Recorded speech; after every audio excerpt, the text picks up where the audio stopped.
Mental health. It's a term that gets thrown around a lot, but not everyone understands those who are struggling with it. It is not something that should be addressed for only some people. It is a part of all of us, and it is crucial that we all take care of it. Just like a healthy body, you don't know what you have until it's gone. Everyone needs to figure out how to support one another to ensure we can provide comfort for those who need it. The best way to support those struggling with mental health is to talk. And it's through honest discussion that we can become open-minded and understand the struggles each of us face. So what do we ask when we talk to each other? How often do you get asked, "How are you?" What do you say? "I'm good." "I'm okay." "It's all right." These are answers that you usually hear. Sadly, most of these are just blatantly lies that we say out loud because in Western culture, deep down, we don't feel that it's acceptable to say that we're not okay. Why? You don't want to bore people with your problems? Scare them away? Maybe you don't want to confront yourself. In a speech at MIT, His Highness the Aga Khan reflects on encounters. The result of an encounter between two people or between two cultures is shaped by the assumptions of each, by their respective goals, and by the repertoire of responses that each has learned. If the responses we're learning are to hide what we feel and who we are, how can we possibly understand each other? Each of us is going through something. Big or small, our struggles impact each of us in a unique way. How can we learn to communicate honestly and openly?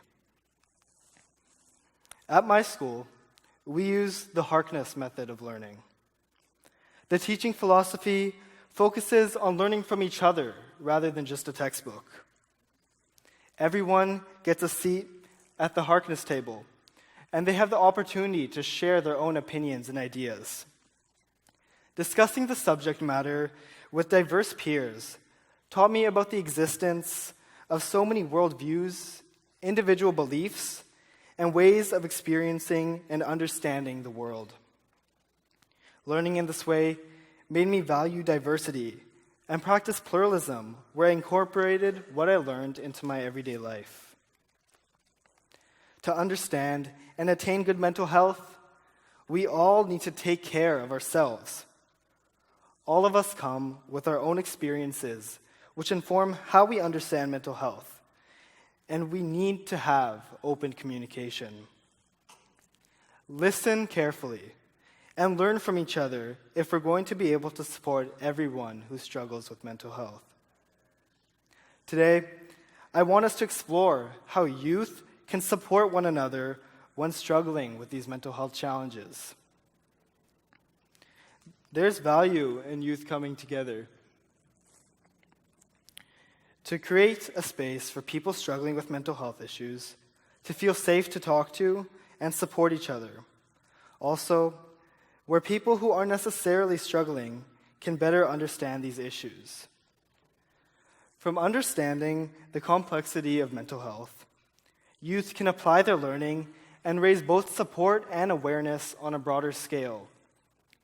They can also begin to understand just how complex the encounters we create really are.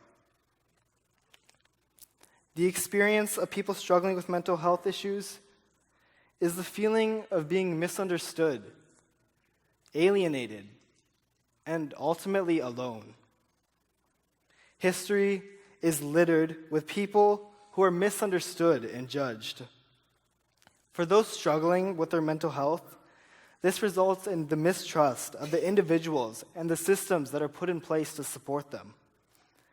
Whether it's Genghis Khan feeling abandoned by his tribe, or a youth today feeling misunderstood by society, we owe it to everyone to create an environment where they can feel safe and happy. There has been a massive increase in youth struggling with mental health issues. An estimated 1.2 million Canadian children and youth are affected by mental illness, yet less than 20% receive the appropriate support needed. I'm sure, though, that I don't need this figure to convince you. You see it every day in your lives. At school, at your clubs, during practice, and even when you go home. It's not something that can simply be avoided anymore. And it is up to us as leaders to take action. And communities should support you to take action. And with that, our first step should be to create spaces to hear each other's stories. Sadly, the power of storytelling is often underrated. It's one thing to read an article or hear a report about mental health, but learning from each other and people you know personally has an extremely bigger impact. Imagine if Genghis Khan had someone to talk to about everything he faced throughout his life. Maybe he wouldn't have been known today for his such ruthless approaches to power. We need to create these environments where youth can interact directly with others on what they're going through when faced with mental health issues. And ultimately, when you hear these stories, it makes you want to take action. But what inspires action? You have to care and want to make a change when you see something that you are passionate about. In the Middle Ages, Hassan Isaba was trying to find a place for his community in exile as he found a valley where people were suffering needlessly. His sense of justice and love for his community drove him to listen to the issues that the people in the valley face and work with them to figure out solutions. He listened. And in the process, he created a safe haven for them and entire refugee communities. You have to listen and care to affect change.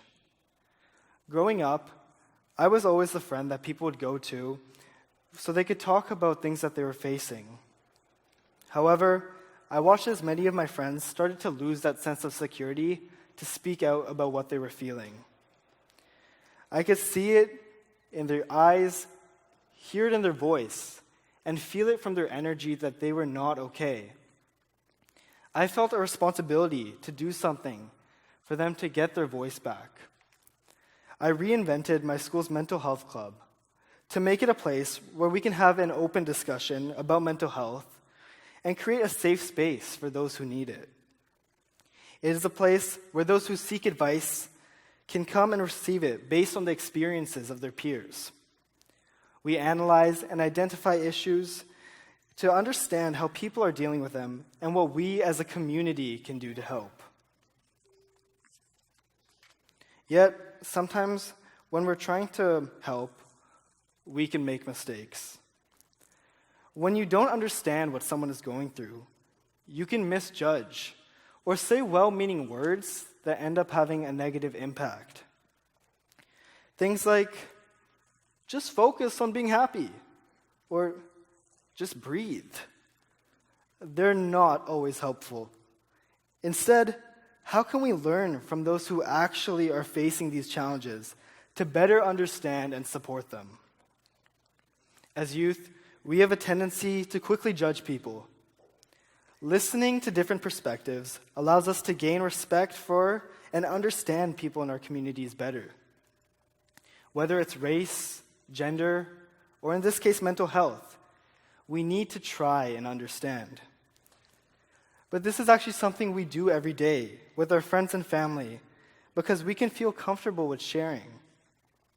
The goal of the mental health club at my school is to create that same feeling of comfort to share with other students so we can learn from each other's experiences. The famous scholar, traveler, and writer Ibn Batuta embodied the idea of learning from his encounters with cultures and people.